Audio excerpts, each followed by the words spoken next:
नमस्कार दोस्तों। आज हम रीजनिंग का एक बहुत ही महत्वपूर्ण चैप्टर है जिसका नाम है कैलेंडर। कैलेंडर के बारे में अध्ययन करने जा रहे हैं। देखिए कैलेंडर क्या होता है। कैलेंडर दो प्रकार के होते हैं। एक होता है सामान्य वर्ष होता है, एक सामान्य वर्ष होता है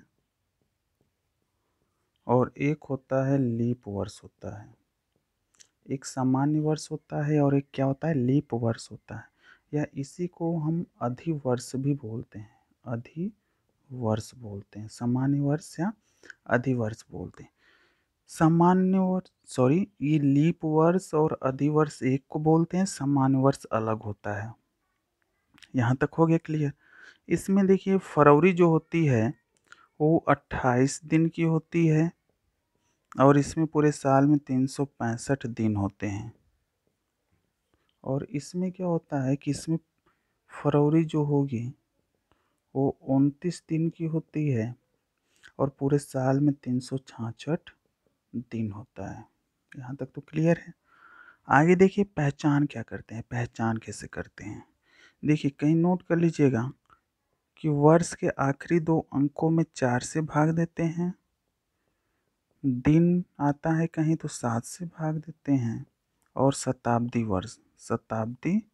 वर्ष आता है तो इसमें क्या करते हैं हम 400 से भाग देते हैं, है ना, चेक करने के लिए कि कौन सा लीप वर्ष है कौन सा सामान्य वर्ष है। तो देखिए हम पहचान कैसे करेंगे। पहचान पहचान क्या होता है कि सामान्य वर्ष हम कैसे पहचानेंगे। तो सामान्य वर्ष हम कैसे पहचानेंगे, तो दिए गए वर्ष के आखिरी दो अंकों में 4 से भाग देते हैं। वर्ष के आखिरी दो अंकों में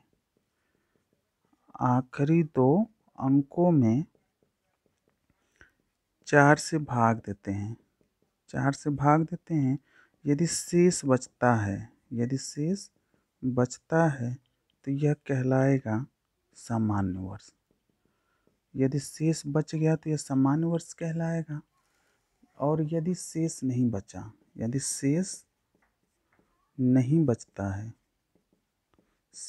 बचता है तो वो क्या कहलाएगा, लीप वर्ष, या आप इसी को बोलते हो अधिवर्ष भी बोलते हो, अधिवर्ष बोलते हो।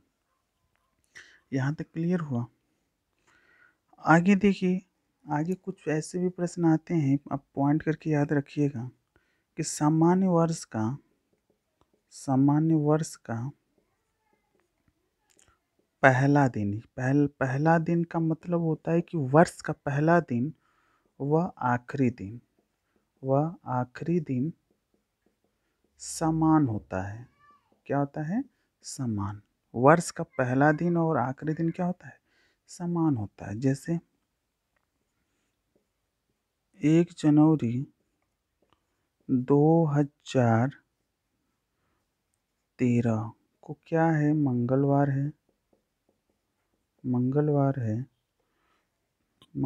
है। तो आगे देखिए 31 दिसंबर 2013 को भी क्या रहेगा, मंगलवार ही रहेगा। अच्छा, इसका उदाहरण आप नहीं किए तो इसका उदाहरण आप लिख सकते हैं। जैसे 2012 कर लें, 2016 कर लें, 2020 कर लें, है ना। ये प्रत्येक 4 साल पे आता है। जो लीप वर्ष होता है वो प्रत्येक कितना होता है, 4 साल पे आता है। जब आखिरी में आप इसमें भाग दोगे 4 से तो कट जाएगा, तो कुछ बचा ही नहीं। तो वहीं तो बोला है कि यदि कुछ नहीं बचता है तो क्या होता है, सामान्य वर्ष लीप वर्ष होता है। अगर इसका उदाहरण आप देखना चाहते हैं सामान्य वर्ष का, तो इसका उदाहरण आप देख लो, 2013 कर लो, 2014 कर लो, 2015 कर लो, इत्यादि बहुत से ऐसे आते हैं, है ना, जिसमें क्या होता है, शेष बचता है और जिसमें शेष नहीं बचेगा वो लीप वर्ष। जैसे आपको मान लो दे दिया भैया, एक चीज़ और आप नोट कर लो। जैसे आपको दे दिया कि बताओ 2000 कैसा वर्ष है, तो 2000 कैसा है, तो मैंने बोला कि शताब्दी है, शतक पूरा कर लिया यानी 100 साल पूरा किया। तो 2000 में आप 400 से भाग दोगे, जब काटोगे तो 5 बार में कट गया।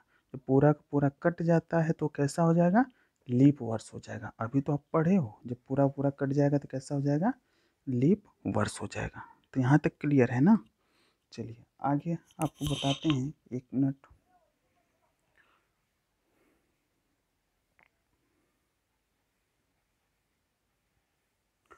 आगे देखिए, आपने यह जाना कि सामान्य वर्ष का पहला दिन व आखिरी दिन क्या होता है, समान होता है। तो उसी तरह लीप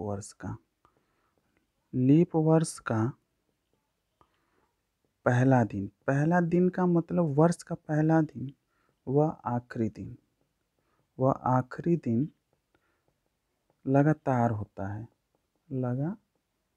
यानी लगातार का मतलब एक के बाद एक, ये ऐसा चलता रहेगा। जैसे हम ले लेते हैं, अब मान लो कोई 1 जनवरी 2012, 12 तो कैसा है भाई, लीप वर्ष है ना, तो लीप ही वर्ष के बारे में पढ़ रहे हैं। मान लेते हैं कि सोमवार है, तो बोला है कि आखिरी दिन लगातार होता है, तो 31 दिसंबर 2012 को भी क्या होगा, लगातार का मतलब सोमवार है तो क्या आ जाएगा, मंगलवार आ जाएगा। मंगलवार है तो बुधवार है तो बृहस्पतिवार। ऐसे क्या होता है, लगातार यह चलता रहेगा। हो गया, यहाँ तक तो क्लियर है। आगे हेडिंग आप करेंगे, है ना, यहाँ तक तो क्लियर है, कोई दिक्कत नहीं। आगे हेडिंग रहेगा कि विषम दिनों की संख्या ज्ञात करना। विषम दिनों की संख्या ज्ञात करना। विषम दिन की संख्या कैसे ज्ञात करते हैं। विषम दिनों की संख्या ज्ञात करना। विषम दिन की संख्या ज्ञात करना। विषम दिन कहाँ से आते हैं, कैसे बचते हैं, ये बात आती है कि विषम दिन ही क्यों बोलते हैं। देखो, विषम दिन उसी को बोलते हैं जो दिन सप्ताह नहीं बना पाते, उसको विषम दिन कहते हैं। जो दिन सप्ताह नहीं बना पाते उसको विषम दिन कहते हैं। हो गया, तो आगे अब देखो, इसका एक फार्मूला है। जैसे दिन हो गया, दिन में अब मैंने बोला कि 7 से भाग देना है, जो बाहर जाता है इसको सप्ताह बोलते हैं। इसको क्या बोलते हैं, सप्ताह। जो शेष बचता है इसको क्या बोलते हैं, विषम दिन बोलते हैं। क्योंकि सप्ताह जो नहीं बना पाता उसको विषम दिन ही बोलते हैं। जैसे मान लो 22 दिनों में कितने विषम दिन हैं, कितने विषम दिन हैं। तो क्या करोगे, 22 में आप क्या करोगे, क्वेश्चन है आपका। 22 में आप 7 से भाग दोगे, 7 लिखा 21 होता है। एक जब शेष बच गया तो यह क्या कहलाएगा, विषम दिन कहलाएगा। यह विषम दिन कहलाएगा। और यह क्या कहलाएगा, सप्ताह कहलाएगा। यहाँ तक तो क्लियर है। आगे देखते हैं, अगला प्रश्न करिए कि 78 दिनों में कितने विषम दिन वह कुल कितने सप्ताह हैं। तो 78 है, इसमें 7 से भाग दोगे, 7 एकम 7 हो गया, 0 बचा, 8 उतारोगे, 7 एकम 7, एक क्या हो जाएगा, विषम दिन हो जाएगा। और 11 क्या हो जाएंगे, सप्ताह हो जाएंगे। यहाँ तक हो गया क्लियर। आगे एक और प्रश्न करा देते हैं इसका, करिए। 21 सप्ताह 90 दिनों में कुल कितने विषम दिन व कुल कितने सप्ताह हैं। 21 सप्ताह 90 दिनों में कुल कितने विषम दिन व कुल कितने सप्ताह हैं। तो सप्ताह को दिन में नहीं बदलना, क्योंकि सप्ताह तो अपने आप में पूरा होता है, सिर्फ दिन को ही क्या करेंगे, चेंज करेंगे। तो 90 में क्या करेंगे, 7 से भाग देंगे, 7 एकम 7, 2 0 20, है ना। और 7 दूना कितना हो जाएगा, 14, 6 बचा, 6 विषम दिन, क्योंकि सप्ताह नहीं बना पाया। और ये 12 सप्ताह या और 21 पहले का दिया है ना, तो कितना हो जाएगा, 33 सप्ताह हो जाएगा। यह 33 सप्ताह।